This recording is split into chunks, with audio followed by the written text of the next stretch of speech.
One thing people ask me all the time is how I make my podcast merch, and I always send them over to Printful. In fact, I've officially partnered with them because they do such an incredible job. Seriously, you guys, they are such a game changer. It's so easy, I could do it. Printful is a print-on-demand site where you design your merch exactly the way you want it, and they create it for you when someone clicks that purchase button. So you're not stuck storing boxes upon boxes of shirts, hats, stickers, or random inventory in your house. The best part is that you can link your Printful creations directly to your very own website. I just design what I want and they take care of the rest. They print it, pack it, and ship it for me. And you can set your own prices. And the merch options, endless. The limit does not exist. We're talking everything from cozy sweaters to phone cases and even adorable pet accessories for your furry little friends. They'll love it. So if you've ever wanted to start a side hustle or just bring a creative idea to life and slap it on a t-shirt or a good old dad hat, this is hands down the easiest way to do it without the stress.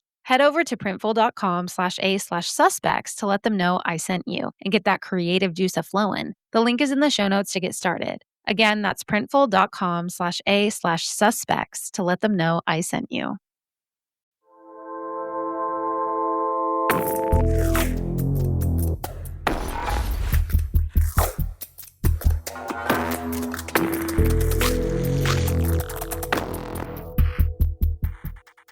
Hello, everybody, and welcome back.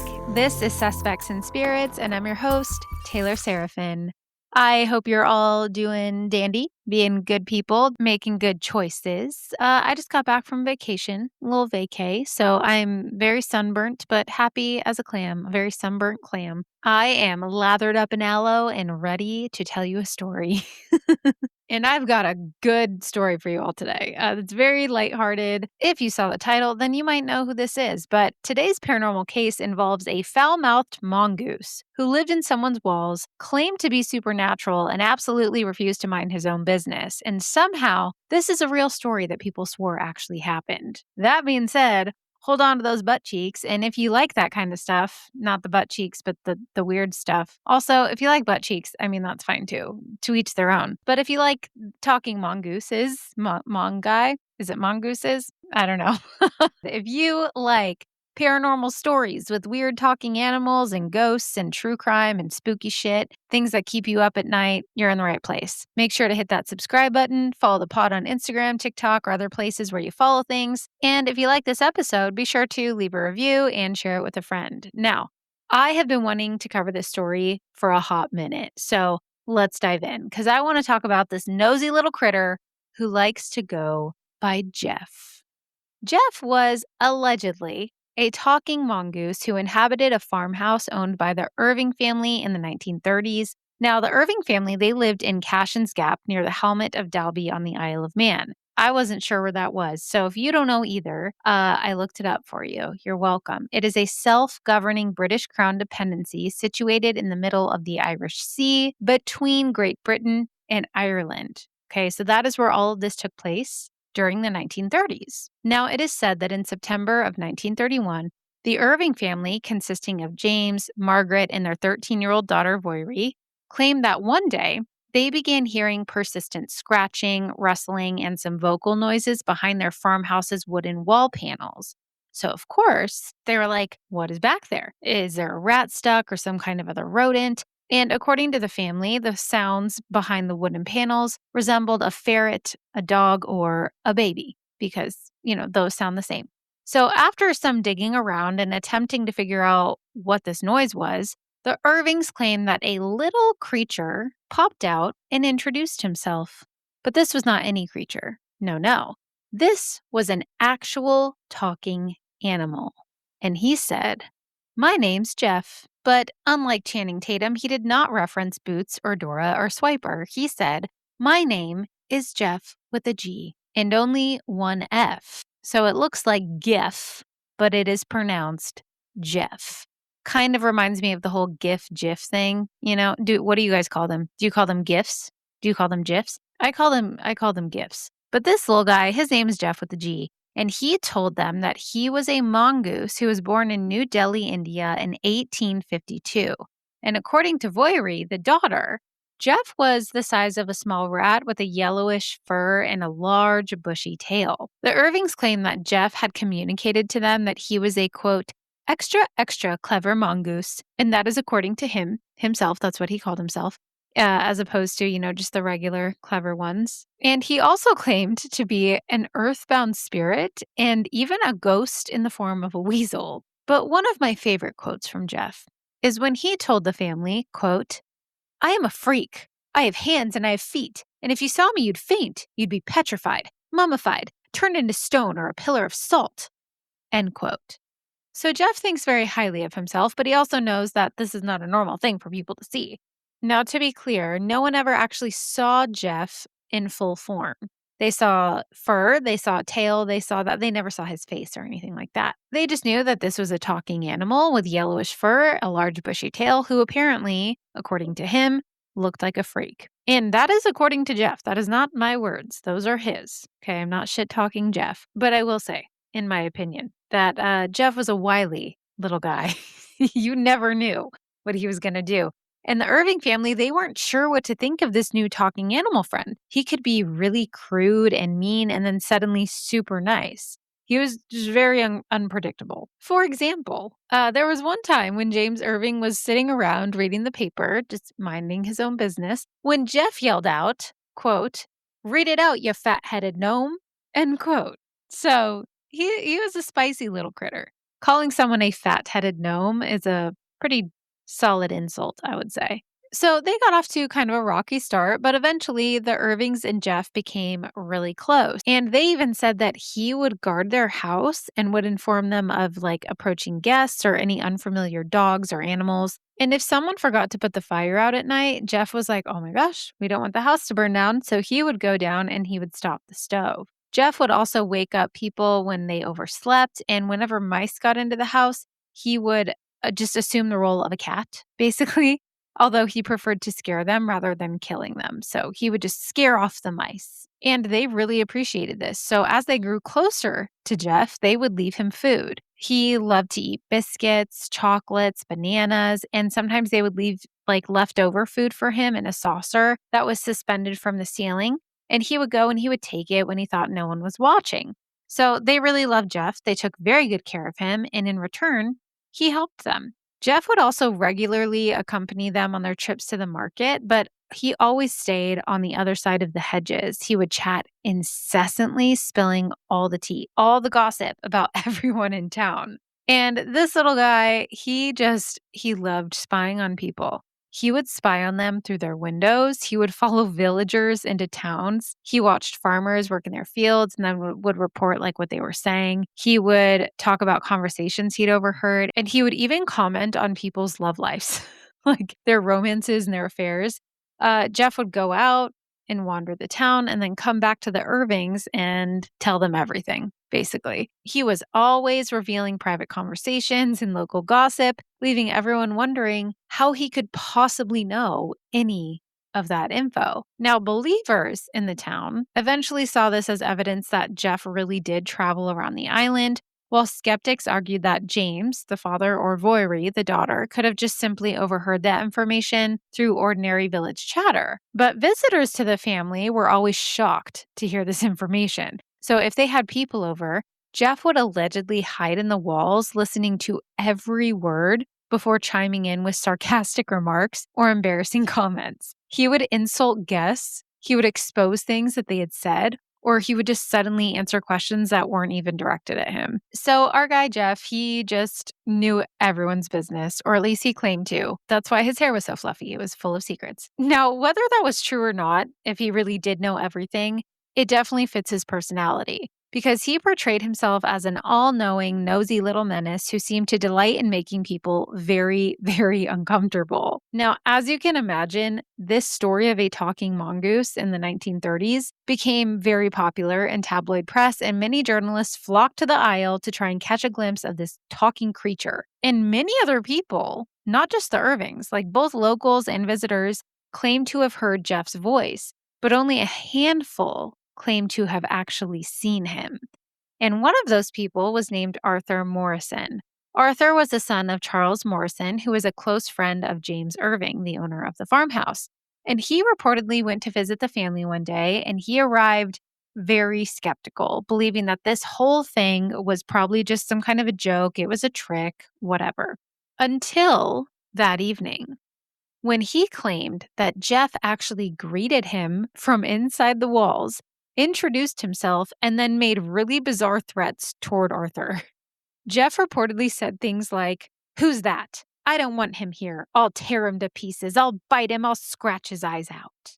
So the threats were very dramatic. But it's worth noting that Gef was a pretty dramatic little guy because apparently at one point he had also told the Irving family, who he was friends with, that he could, quote, "kill you all, but I won't." So, I mean, that's very unsettling, but I guess he was known to just make empty threats a lot. I don't know. But when it came to Arthur Morrison, visiting the family, Gef did allegedly change his tune almost immediately. So at first he was like, "Who is this? Get out of my house." And then he was like, you seem all right. Like, you're cool after all. Which is why so many people claim that Gef was just a wildly unpredictable creature. He would be in a rage one minute, threatening murder, and then the next he would be cracking jokes or asking for biscuits. Kind of sounds like a toddler. The creepiest part of Arthur's story, though, came later that night. He claimed that he looked under his bed and he saw two glowing yellow eyes staring back at him.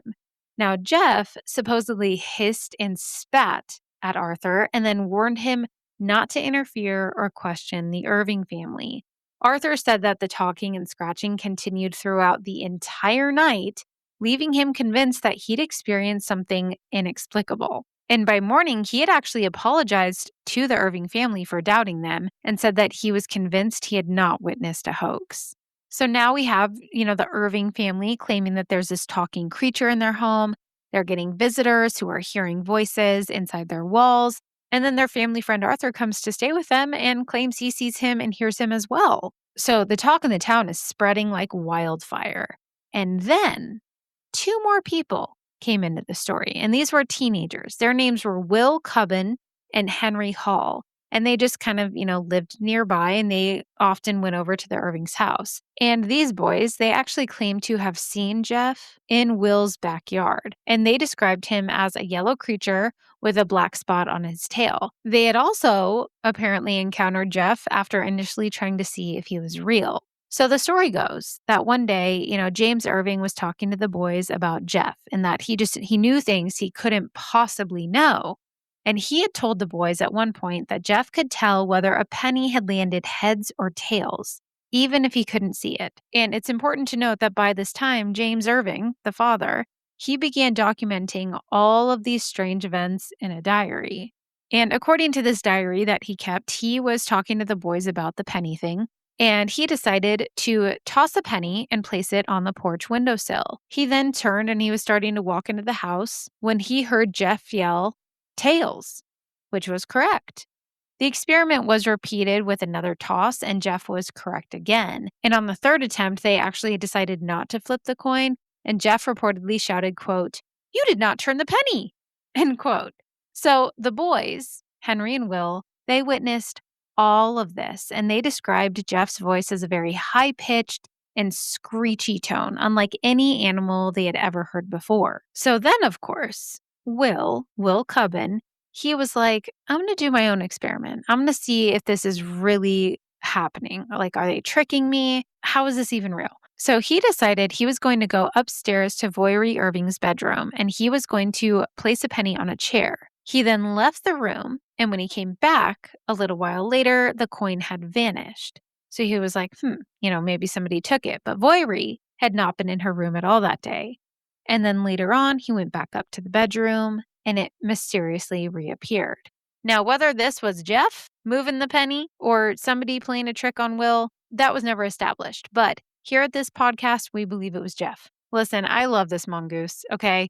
He knew everything about everybody. He had a great sense of humor. He was like the Bell Witch, but fluffy. And I love that for him. And you know what Gef loved? He loved making people uncomfortable. So apparently there was one time when James Irving, he winked at one of the visitors from across the room. There were people over having dinner. And Mr. Irving just gave a little wink. I don't know who it was to. I don't know if it was to another woman or just a friend. Who knows? But Gef immediately called out, quote, "You are winking." So very quickly, James Irving realized he could not get away with much in his home. And it was one of several moments that they used to suggest that Gef could see things from hidden places inside the walls. Now, Will, the same boy who tried the penny trick, he was still trying to see if Gef was what he had witnessed. So one day he was over at the Irving's house because, of course, he was, Because, I mean, if I was a teenager and my neighbors had a talking mongoose, I would also be at their house every day. Shit, even now. If I found out my neighbors had a talking mongoose tomorrow, I would be over at their house every day and we would become best friends. So, anyways, Will was at the Irving's house and he decided that he was going to toss a rubber ball up into the loft area through a hole in the ceiling. And as soon as he stepped out of the room, the ball was allegedly thrown back down toward him, but there was no one up in that loft area. So now Will is like, holy shit, this is so cool. I'm playing catch with the talking mongoose. And he became really invested in Gef, and I can't really blame him. Though sometimes Gef did like to spit on him, which isn't okay. Don't spit on people.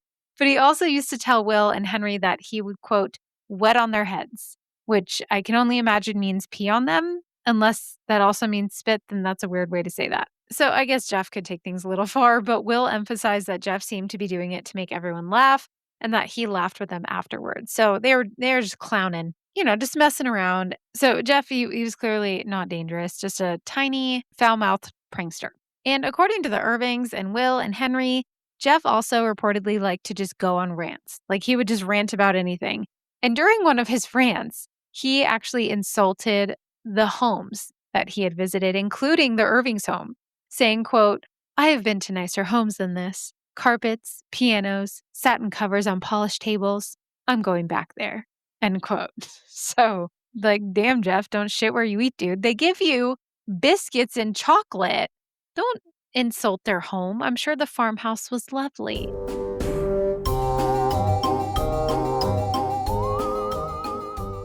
Sometimes staring at screens all day can make your eyes feel like they are actually on fire. And let's face it, in today's world, a lot of what we do requires staring at a screen, which is already horrible for your eyes. I actually went to the eye doctor recently and he was like, wow, I didn't think it was possible, but your vision has gotten worse. Rude, but true. So, of course, he started asking me all the normal questions about headaches and screen time. Like, I'm a toddler whose parents don't monitor how many episodes of Bluey they consume. And I'm explaining my daily life, lesson planning, entering grades, researching cases, recording episodes, editing episodes, dog videos, more dog videos. And he's like, Yeah, you need a new prescription and you should probably invest in some blue light blocker glasses. Now, since I am a contact lens girly and always have been, I did not want to pay the extra price for blue light glasses that I would never wear. So I did what we all do. I went to Amazon. And that's where I found Any Love blue light glasses, which have really helped me on my not wanting my eyes to feel like they're on fire journey. In fact, I'm wearing them right now. So if your eyeballs are also filing a formal complaint and possibly your eye doctor too, head to my link in the show notes and grab yourself some Any Love glasses. They have tons of different styles for men and women. They're honestly super cute and they even come with a nice little case. Save your eyes some stress and go grab a pair or two or five because your eyeballs deserve it.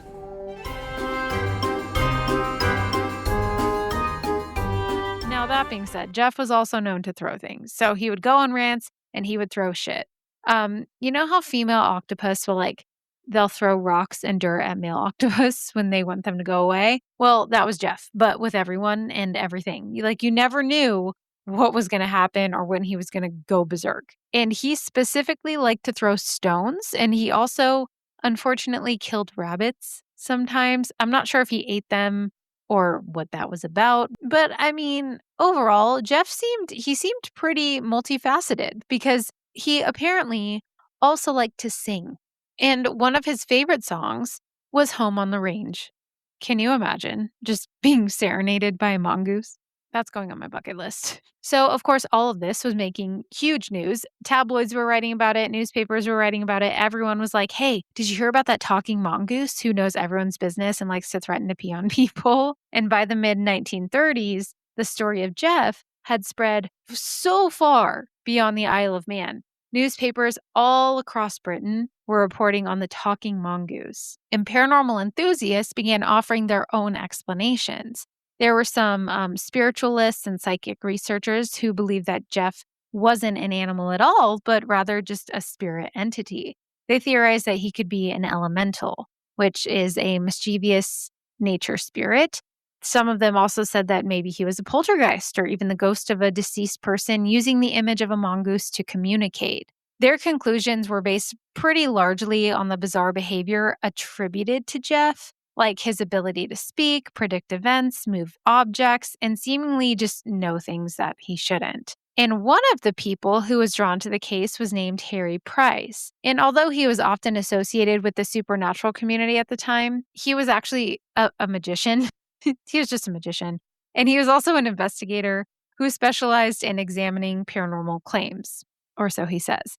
And in 1935, he traveled to Cashin's Gap with journalist Richard Lambert to interview the Irving family and inspect the farmhouse. Now, it is worth noting that Price and Lambert never actually saw Gef themselves, but instead they collected witness statements, inspected alleged physical evidence like hairs and footprints. And then, of course, they also looked for signs of fraud, which is good. Like, you want to have a healthy level of skepticism if you're investigating something like this, right? But their conclusion was interesting. So they believed that this case was most likely the result of Voyrie Irving's, wait for it, ventriloquism. They thought she may have been so good at this that she was able to trick multiple people into thinking that there was a talking creature. And I would like to point out that there was absolutely no proof that Voyrie Irving was a teenage trained ventriloquist. It's just that many investigators believe she was capable of producing Gef's voice herself. When Harry Price and Richard Lambert investigated the case, they noted that Gef almost never spoke when Voyrie was out of earshot. So, of course, like that would make sense to them, you know? They suggested that she may have had a natural talent for ventriloquism, even without any formal training. So, in their view, it was like, here's this lonely, imaginative teenager living on an isolated farm. She could have easily invented Gef for entertainment or companionship, and the family just gradually became invested in the story, which I agree could totally make sense. I mean, at least she's pretending to be a mongoose and not accusing women of witchcraft out of boredom, However, there is evidence against this theory as well. Witnesses like Arthur Morrison, Will Cubbin, and Henry Hall insisted that they experienced the voice independently. And Gef allegedly answered questions instantly. He would move objects and he made noises from inside the walls and ceilings, even when Voyrie was not around. Of course, though, skeptics countered that the family controlled the environment, making this independent verification very difficult. Now, if you're like me, you might be asking, well, did anyone ever demonstrate that Voyrie could throw her voice? Like, was she actually capable of this? The answer is no. No one ever reported seeing her give a ventriloquist act before or after the Gef affair. And even more interestingly, after she grew up and she moved away, she lived a very quiet, ordinary life, and she never capitalized on this story. She consistently maintained that Gef had been real and never admitted to it being a hoax. Now, when she was younger and investigators spoke to Voyrie, they described her as very intelligent, very shy, and somewhat reserved. So not necessarily somebody constantly seeking attention. And that has led some researchers to argue that if she was behind the voice, she possessed an unusually convincing natural ability. They also reported that she had a very vivid imagination, which they believe could have played a role, or that maybe this was just a very elaborate family-created hoax. Which, I mean, if it was, give him an Oscar, I guess, or maybe a book deal, because my goodness, what a show. I'd love a series about Gef the Talking Mongoose. Now, even though those were just the thoughts of Price and Lambert, they did admit that they couldn't explain every reported incident, like the glowing yellow eyes, the ball being thrown back when no one was in the loft, etc. So then later on, another paranormal researcher kind of, came through the area to research about Gef. And that researcher's name was Nandor Fedor. Hopefully I'm saying that correctly.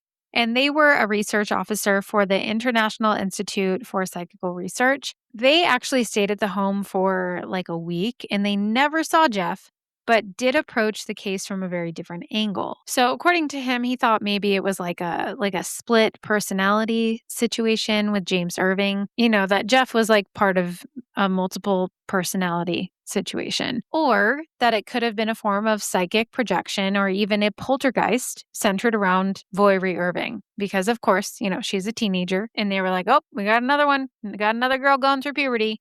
Must be a poltergeist. I mean, we hear this a lot. So, this theory suggested that intense unconscious emotions could manifest as unexplained sounds and voices without anyone intentionally faking them. But, ironically, the alleged entity itself complicated this very theory. Because according to the Irvings, while all of this was taking place, there was an investigation happening. Gef repeatedly insisted, quote, I am not a ghost. And instead, he piped up again and called himself a, quote, extra, extra clever mongoose, and even, quote, the eighth wonder of the world, and occasionally referred to himself as a little earthbound spirit. So clearly, his shifting identity only fueled decades of debate about what this little guy really was. Like, what is Gef? What is he?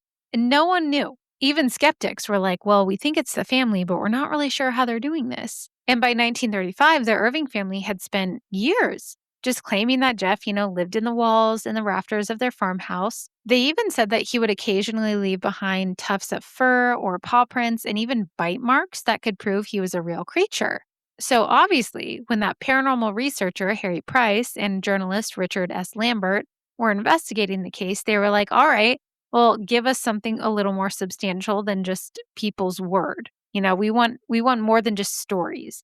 So James Irving provided them with hair that was allegedly shed by Gef. He also gave them casts of the paw prints that were around the farm and tooth impressions said to come from Gef. And rather than simply just trusting their own opinions, Price actually sent one of the hairs to a renowned biologist by the name of Julian Huxley, who passed it on to a naturalist named F. Martin Duncan for identification. And the verdict, unfortunately, was pretty disappointing for the believers. So the hair was identified as just ordinary dog hair. Price himself suspected it had come from the Irving family's sheepdog Mona, and that is most likely where it came from. Now, the cast of the paw prints, they weren't a whole lot more convincing, unfortunately. They were sent to a zoologist by the name of Reginald Pocock. Pocock, sure. Sorry, I don't know how to say his name. Of the Natural History Museum. Now, when he examined the casts, he concluded that they did not belong to a mongoose, but he also said that he could not positively identify them, and he didn't make a formal claim on that. So he's basically saying, like, it's possible. Let's not rule it out. I can't say for sure if it's a dog.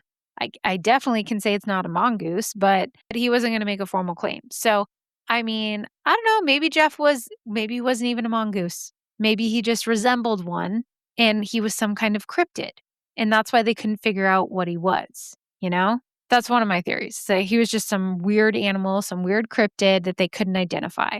But all of this, it did affect the investigation. So for Harry Price, the hair analysis fit with other observations that he'd made during his visit. He noticed that the farmhouse had double wooden walls with hollow spaces between them, creating what he described as one giant speaking tube. He believed someone speaking into the openings in the walls could project a voice throughout the entire house, making it seem like Gef was moving from room to room. When he combined that, with the dog hair and the lack of any actual mongoose sightings during his investigation, Price and Lambert came away pretty unconvinced. They deliberately avoided calling the case an outright fraud, but they also suggested that only the very credulous would find this evidence persuasive. And they suspected that the phenomena could be explained by ventriloquism or trickery. Now, ironically, this whole investigation, it actually led to a very, very real courtroom drama. Yeah, this mongoose was getting everybody's knickers in a twist, or as my teen likes to say, farting in their apple juice. She says that when people are in a bad mood. The other day we were driving home And my little was like in a terrible mood. And my 14-year-old goes, "Well, who farted in your apple juice?" I had never heard her say that before. I was like, "What are you talking about?" My little was all, "Why would you say that?" But you know what? It got her out of her funk, and now it's a new family saying. So, anyway, our guy Jeff, he was just, farting in everyone's apple juice with his existence. And it led to Richard Lambert co authoring a book called The Haunting of Cashin's Gap. And it presented the evidence without fully endorsing any like supernatural evidence or explanation. And many people just assumed that he believed in this talking mongoose. And one of those people was Sir Cecil Levita, who reportedly remarked that Lambert was, quote, off his head because he believed in the talking mongoose and other occult ideas, and therefore was unfit to serve on the board of the British Film Institute. So Lambert, obviously, he was furious. He's like, "Bitch, what'd you say about my head?" So he sued Levita for slander, arguing that the comments damaged his professional reputation. And friends and colleagues urged him to just drop the lawsuit because it would only draw more attention to the bizarre mongoose story. But he refused. And in a surprising outcome, Lambert actually won.